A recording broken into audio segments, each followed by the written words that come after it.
I'm going to give you a bunch of facts in a row, and people are going to get really uncomfortable. They're going to feel really difficult about this stuff, because here's the reality. If you base your opinion on the facts, this may force you to come to some conclusions you wish you didn't have to come to. According to Pew Research, the net worth of white families in 2013 was $141,000. For black families, it was $11,000, even less than the $19,000 it was in 2007.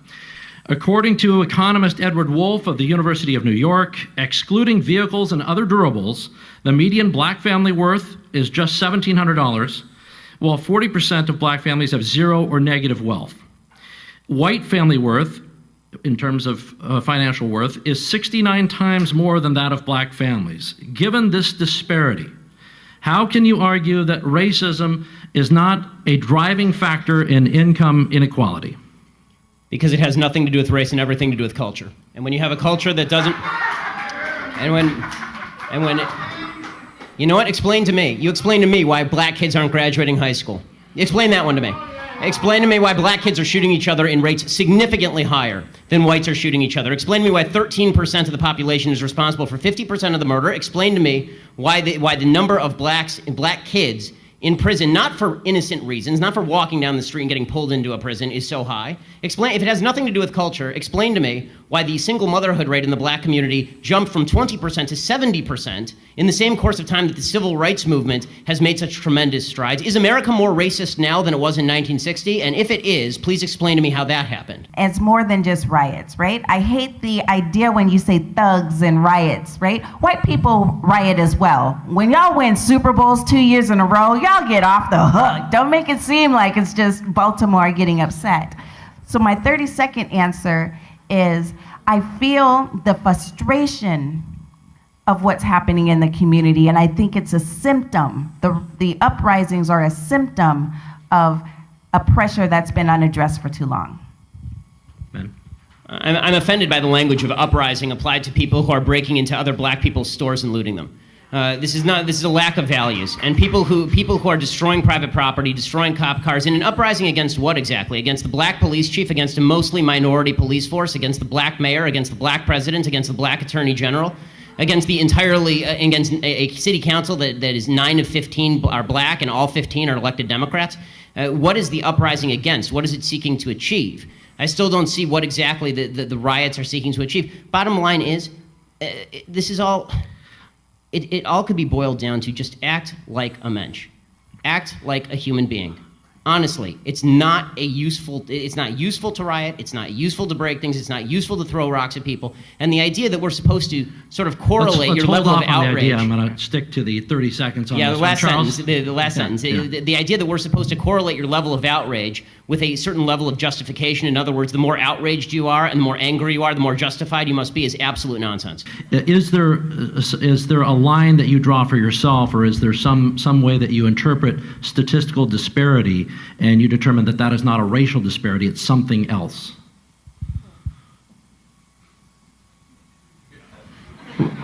Well, we can return to it. That's okay too. Ben, do you want to? Yes, it's called evidence of racism. When there is no evidence of racism, it's probably not racism. When there is actual evidence of racism, it's probably racism.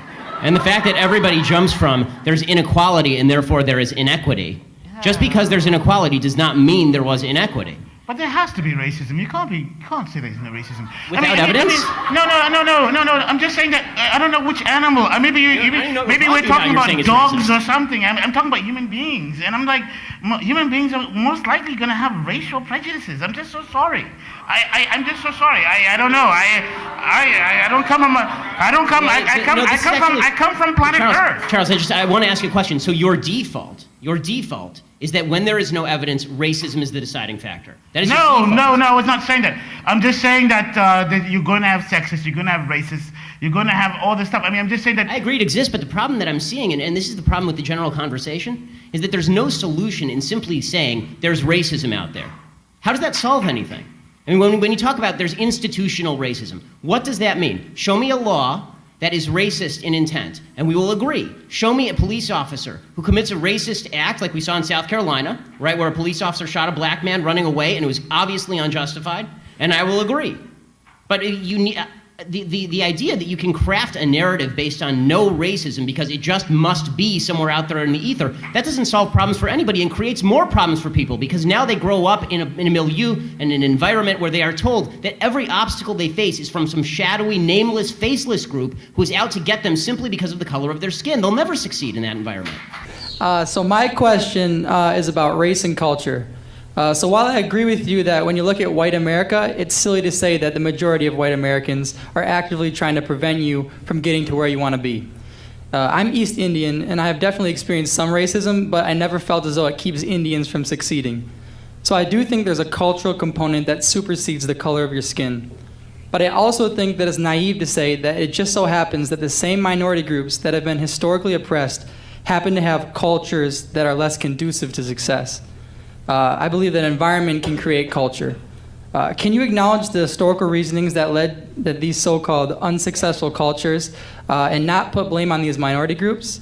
I know that in your heart, I don't think you're a racist person, but in my opinion, to blame people for their failure, for their cultural failures without taking into consideration historical, the history in general, conceals a lack of empathy and sort of hints at racism. Okay, so I'll fight back on the last point that there's anything to do with empathy or racism here, but I fully agree with you. Like 100, not like 90%, like 100%. I think that bad cultures are generally the result of bad things that have happened in the past or bad modes of thought that have prevailed over time. So, for example, there's a great book by Thomas Sowell called Black Rednecks and White Liberals, and that book essentially suggests that a lot of the pathologies that exist about single motherhood, for example, in the black community, or high rates of violence, are actually outgrowths of a slave and post-slave culture that was imposed by a white society that didn't bother with policing, that didn't care about inculcating morals or virtues in slaves. Obviously, they actually actively fought against it because they didn't want that to happen.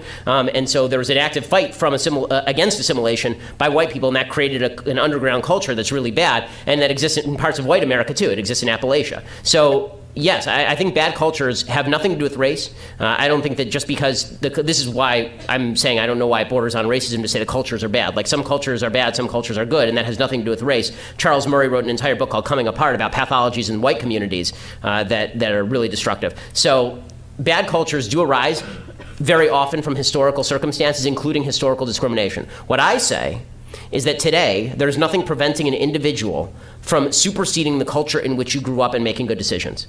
In a free country, somebody's going to have to break this chain. Somebody's going to have to break this cycle. And so, am I going to? I don't care if you want to say that the pathologies that exist in the black community, black inner city community of high rates of single motherhood and violence, for example, or lack of institutional wealth, that is a result of historic racism. I'm fine with you saying that. I don't have any problem with that. I'm not talking about historical racism when I talk about white privilege. I'm talking about right now the idea that there's a superstructure of rules and laws that are preventing you from succeeding, or a culture that is trying to keep you down. I don't think that's the case. So the question becomes, if you are here, let's say that on average, the culture in white America, or with regard to single motherhood, to take an example, is here, right? Because there's less single motherhood in the white community than the black community. And in the black community, it's here because it's 70% single motherhood rate, and the white community is 40%. Okay, so the question is, before, thanks to racism and thanks to discrimination, there was a cap on the black community that was here, and they couldn't get past it. Okay, now the ceiling's been removed. So what do you as an individual black person do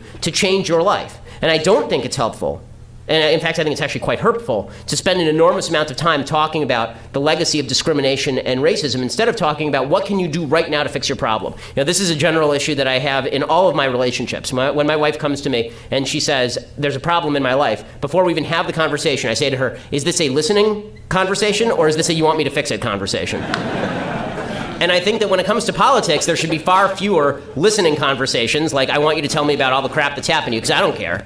I mean, I care, but it doesn't. But now the question is, what you going to do?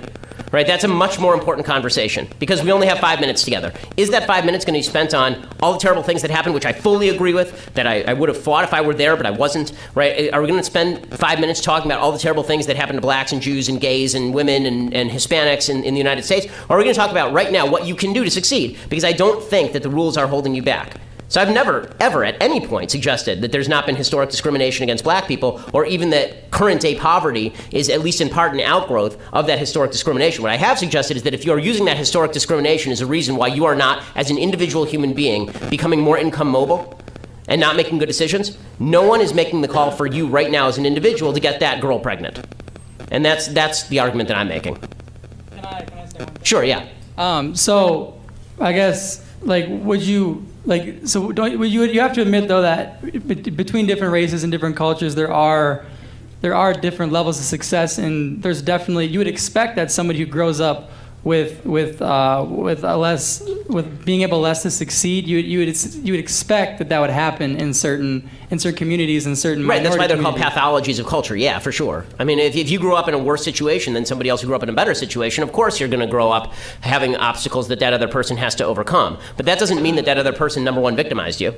Right? There's no one in America today, for example, who's enslaved a black person that I know of, or if they have, they'd be in jail. I'm sure that nobody in this room, right, none of the young white people in this room were alive during the times of Jim Crow. So the question is, do we take away from the white people in this room to rectify historic injustices, or do we recognize that history is filled with historic injustices, and now we're going to have to find a way to overcome those obstacles together without redistributing income, for example? Now, I have called for movements, for example, for companies to go into inner cities and make a deal with students in inner cities and say to them, listen, you get good grades and we'll pay for your college, and then you come afterward and you work for us for 3 years to pay off that debt. And I think there are things that we can do in the private sector. This is why I think religious communities are so important. I'm not against charity. I'm not against us as individuals going out and helping people. What I am against is the idea that the government can fix this problem, because the government cannot fix historic inequity. All the government can do is set the rules at an equal level, equal law, equal judgment under law, equal justice under law is the only way that we're ever going to approach anything that looks like a fair society. There's no such thing as a fair society where the government plays God and gives some to others and takes from others. So, would you say that we should, like, other people who are not, in an oppressed state, they should wait for other people to pull themselves up? Do you think that's how we should solve it, or do you think there is a moral I think every culture in responsibility? American history, every individual in American history who has succeeded has had a combination of people who help them out, not in the government, people who help them out, and their own capacity to bootstrap it. I mean, when my great-grandparents got here, they were dirt poor and didn't speak English. Great-great-grandparents got here. They were dirt poor and didn't speak English. This is true for virtually everybody in the room, right? At some point, somebody came over here and they were dirt poor and didn't speak English. And that doesn't mean that on a generational level, people are going to go from 0 to 100. But it does mean that we're going to need to move in the right direction, as opposed to sitting around and talking about historic injustice all day, because that doesn't get anything done. So I'd had this experience as a missionary in Connecticut on the drive between West Hartford to Hartford, where everyone went from, it's actually Hartford to West Hartford, where everyone went from usually poor, not white, and then 2 blocks later, like mini mansions everywhere, everyone's white. And I feel like left has done a really good job in kind of taking this kind of general feeling of like, oh, look, there's, people are poor and no one's white over there. And then 2 blocks later, like, everyone's white, everyone's rich. They've done a really good job of kind of taking that message and turning it into systemic racism, right? Yes. So I was wondering if you thought there was anything conservatives could do as far as messaging to kind of still address the problem, but do it in a conservative way where, like, sure. So I think Yeah. So Jordan, I think that there's a category error that has been actively promulgated by the media and by the political left. And you mentioned the category error here. And that is, there are 2 cross-cutting distinctions that we've mentioned in this conversation already. The cross-cutting distinction between poor and rich, and the cross-cutting distinction between black and white. One of these is not the cause, right? So what the left has done is they've said that the distinctions are essentially the same. They've conflated the 2. Poor equals black, rich equals white, right? This is something that Joe Biden himself has said. Right? Joe Biden gaffed a couple months ago, and he said, there's a difference between being rich and being black, right? Which is an incredible statement. There are lots of rich black people in America, and there are lots of poor white people in America. Oh, yeah. So because black people in the United States are disproportionately poorer than white people in the United States, although Asian people in the United States are disproportionately richer than either one of those groups, by the way, because people conflate the cross-cutting distinctions because they basically argue that poor equals black and rich equals white. First of all, that's kind of racist because it ain't true. But 2, it's actually, it's ignoring the real problem, which is, how do we get poor people to be richer? The bottom line is that the recipe for success is the same for everyone in the United States. You make responsible decisions. You don't have babies out of wedlock. You finish high school. If you go to college, try to major in something where you're actually going to make money on the other end. Like, for example, you'll see people cite statistics that black college graduates don't earn as much as white college graduates. Well, that doesn't adjust for major. If you major in a soft study, a liberal arts study, You're not going to make as much money as if you major in STEM, which is why white college graduates earn less than Asian American college graduates, for example. Right? They're just decisions. And so what I said in that clip, and it's right, obviously, which is why you see the people who I'm talking to, one is a member of the local NAACP, one's a member of the Seattle Stranger, right? You see these people go from laughing to being kind of chastened a little bit in the clip. It is not arguable that pathologies of poverty like single motherhood have nothing to do with race. When the single motherhood rate in the black community went from 20% in 1960 to well over 70% today, that is going to have some significant downstream effect. When the high school dropout rate differential between high school black students and high school white students is significant, that's going to have significant downstream effect. What does that have to do with race?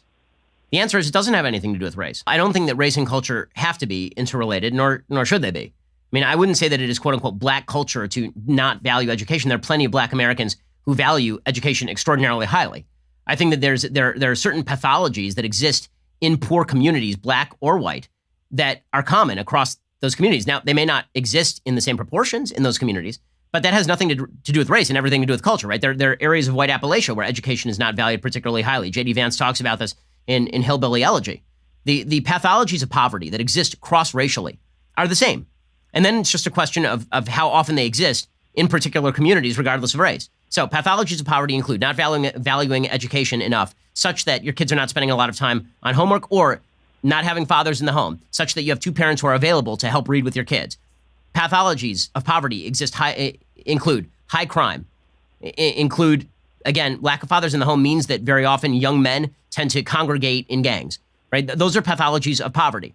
Right? All of those pathologies are not unique to the black community. They may exist disproportionately in particular black communities, but that doesn't mean that that's because of the race. The police arrest black Americans at higher rates than white Americans. They also arrest white Americans at a higher rate than Asian Americans. The question isn't what proportion of a population is arrested. The question is whether the police are targeting a population by race for arrest. If the police are merely arresting people who commit crimes, and the crimes are committed disproportionately by race, that is not the police's fault. That's the police doing their job. Just before President Biden's inauguration, the Justice Department's Bureau of Justice Statistics issued a report designed to answer whether the police were arresting people at disproportionate rates based on crime reports. If 20 out of 100 crime reports named a black suspect, but 60% of police arrests were black suspects, for example, that would be presumptively discriminatory. If 60 out of 100 crime reports named a black suspect, and 60% of police arrests were of black suspects, that would be the police doing their job. The report concluded, according to the Wall Street Journal, that there was no statistically significant difference by race between how likely people were to commit serious violent crimes and how likely they were to be arrested. In other words, the data suggested that police officers and sheriff's deputies focus on criminals' actions, not their race. The report compared arrest statistics with victims' reports and found no statistically significant difference. For non-fatal violent crimes, for example, 35% of reported offenders were black. 33% of arrests were of black Americans. This does not look like systemic racism. So there's a theory out there. The theory is that racial disparities in the United States are almost entirely due to so-called white privilege. The idea here is that America is a country that was built for the exclusive preserve of white men, and that white men have dominated it ever since, and therefore every disparity between racial groups, any statistical disparity between racial groups, can therefore be blamed on the history of the United States, and more specifically on the United States right now.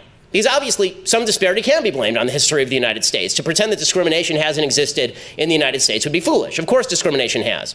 Of course discrimination against black people was rampant. I mean, there was slavery, there was Jim Crow. Of course that's true. But the question is whether white privilege right now is what is causing continued disparity between particular groups. What the f***? This is so counterproductive, it's beyond belief.